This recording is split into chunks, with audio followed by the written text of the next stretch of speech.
Bonjour. Alors là, on va au rassemblement de bagnoles de Gaydon. C'est une sorte de Cars and Coffee. Ça s'appelle Gaydon Gathering. Le Spider est un peu sale, mais parce que je ne l'ai pas nettoyé depuis le week-end. Mais c'est pas grave, je passe prendre un collègue et on y va.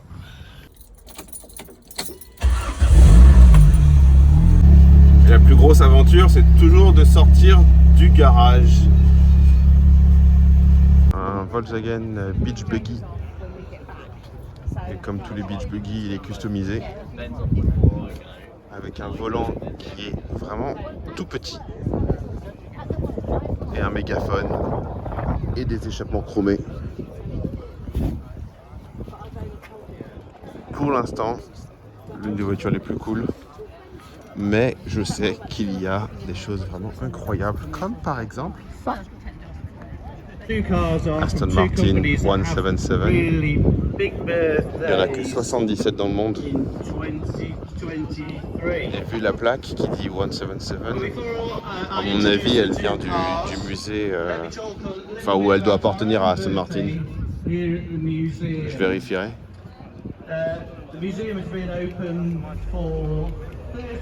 Mais une 177, c'est vraiment pas le genre de truc qu'on voit tous les jours.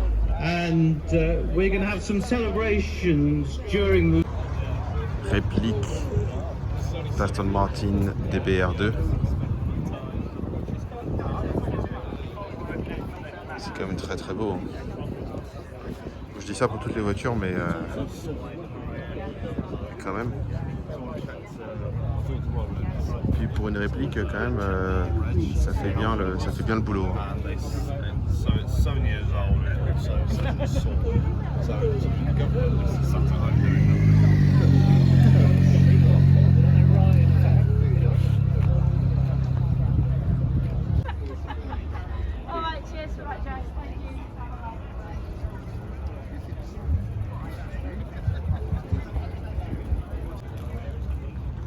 Viper GTS, donc deuxième génération, la version avec le toit, enfin que la première génération avec l'échappement à l'arrière plutôt que d'avoir l'échappement sur le côté. Et puis jaune avec les bandes noires, comme ça doit faire partie des couleurs les plus rares. Il n'y en avait pas 50 des couleurs, mais ça doit faire partie des couleurs les plus rares. Spécifique à la version 2 aussi, à la Gen 2, il y a des ouvertures sur le capot à l'avant. Et la plaque qui est jolie aussi, V10 Yellow.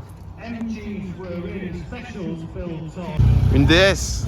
Ah, dis donc, on voit pas vraiment de voitures françaises en ce moment en Angleterre, mais... Alors ça paraît pas impressionnant comme ça, mais une DS en Angleterre, on voit pas. Et alors ça, c'est une Vauxhall Monaro. Alors Vauxhall au Oldham plutôt. Je pense que ça va être le logo Oldham ça. Mais finalement c'est une voiture qui je crois n'était importée que en Australie. Et alors on dirait pas, mais ça a un moteur très puissant. Je crois que ça a un V8. Alors je vais me renseigner. Hot Rod, Cobra et une Maurice Minor. Et ça d'ailleurs c'est pas une Cobra, c'est une Z3. C'est une Z3 qui a été recarrossée. On reconnaît les portières de la Z3, les sièges, c'est tout le tableau de bord de la Z3.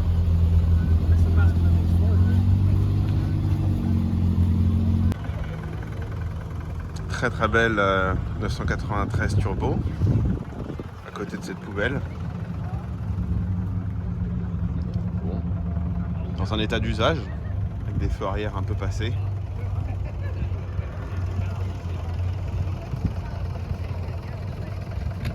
Un gris polaire. Une Cox avec encore un Beach Buggy. Alors je ne sais pas ce que c'est que ça. Une Gilberne. Voilà.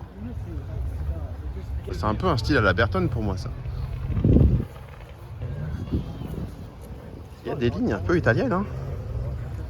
J'avais même pas vu ça. Le vrai hot rod américain.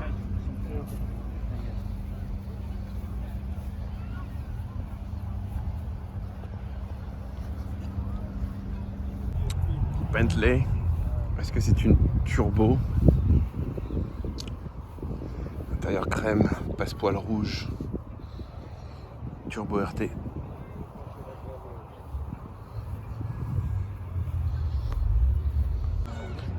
Une 912. Alors je ne reconnais pas la couleur, je sais pas ce que c'est cette couleur. Un peu un mélange pour moi entre Bahama Yellow et Signal. Mais donc 912 parce que c'est marqué derrière. Et bon, alors celle-là elle a 5 compteurs, donc elle a l'option. Donc en fait à part le badge, et si le capot est ouvert, il n'y a aucun moyen de savoir que c'est une 912. Une e-lay avec marqué Givenchy sur le côté. Je sais pas trop pourquoi. Aston Vanquish de première génération avec la boîte auto qui apparemment est une horreur.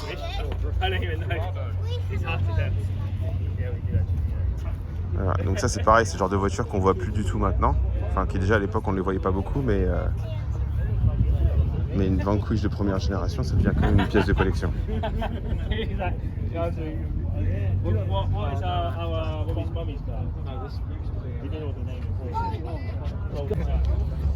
Renault 5 Turbo. Donc hier avant-hier j'ai vu une jaune et blanche typique, et là c'est une rouge. Alors quand on dit que cette voiture est quand même extrêmement rare, c'est une Turbo 2. Alors je sais pas faire la différence entre Turbo 1 et Turbo 2, mais la Turbo 2 est venue après la Turbo 1. Je crois pas qu'il y ait vraiment beaucoup de différence, hein. Je sais même pas si on peut le dire vu de l'extérieur. Mais c'est quand même bizarre d'en voir, surtout en Angleterre en fait, d'en croiser.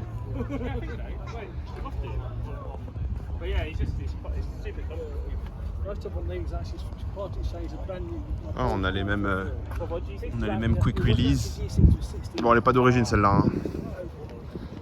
Mais bon. Jaguar XK 140. Je crois que c'est une 140 parce qu'elle a le pare-brise en 2 morceaux. Je crois que c'est la différence entre 140 et 120, laquelle a le pare-brise en 2 morceaux et laquelle ne l'a pas. Donc je crois que c'est 140 ça. On retrouve notre Fiat 124 qu'on a vu ce week-end, qui est à 19 000 livres, donc environ 21 000 euros. Une Aston Martin V8, la Mustang des îles Britanniques.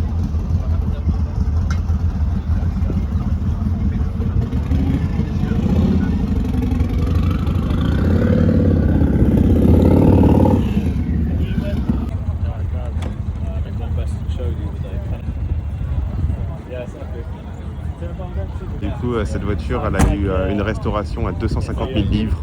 C'est pas le prix de la voiture, c'est le prix de la restauration. Et c'est pour ça qu'on voit qu'il y a un trophée derrière.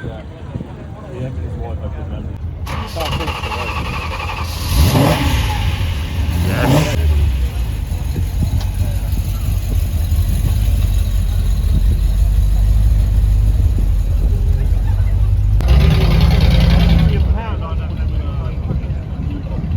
Defender extrêmement anglais, dans une couleur incroyable avec l'intérieur marron fauve. Incroyable cette bagnole,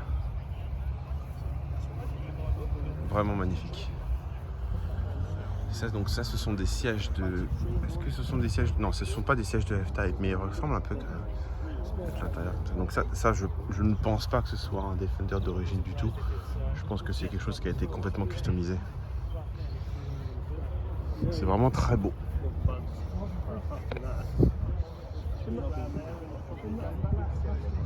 « 718 Spider dans un gris très foncé avec les étriers jaunes qui ressortent. C'est beau, c'est classe. Update, ce n'est pas un Spider, il n'y a pas le double bossage, c'est juste un Boxster qui a le pare-choc du GT4.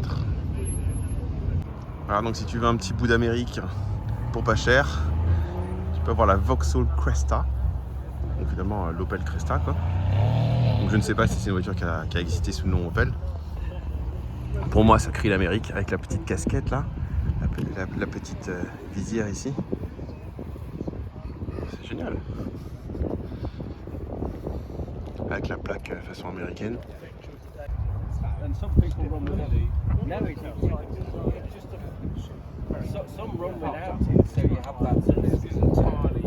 Bienvenue dans la vraie vie. Ça change des bougies en plein rassemblement.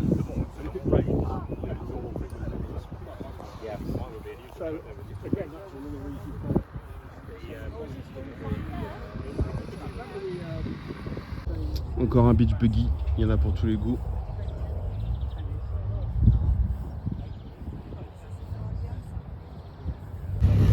Réplique de 356 Speedster. Ça fait son petit effet, c'est classe quand même.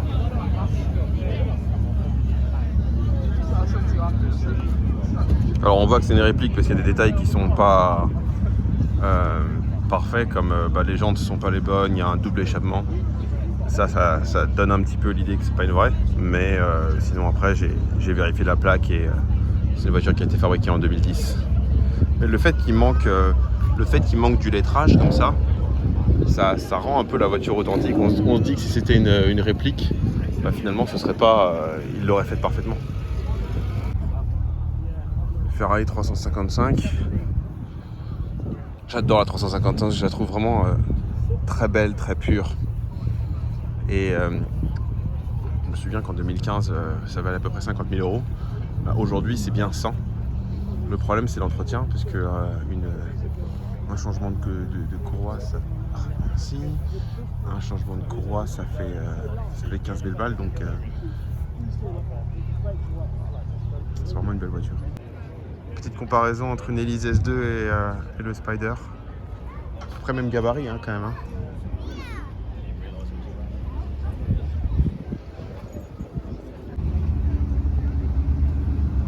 Un jour. Voilà, il met son chewing-gum dans la boîte à gants. Je me sens vieillir. Oh!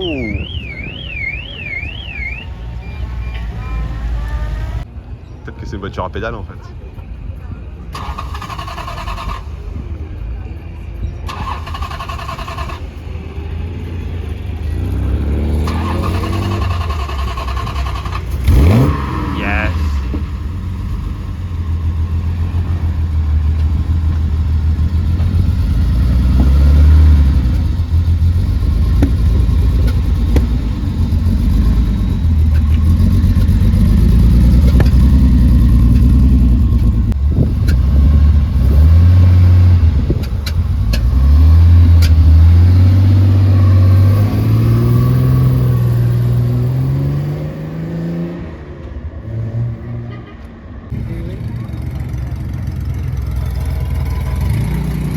La légende raconte qu'il l'aurait acheté neuve.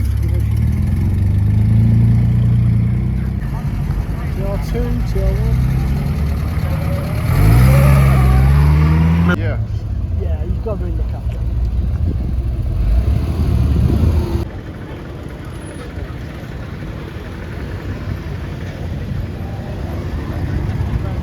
Cadre supérieur dans les années 70 en Angleterre. Ça commence à se rentrer.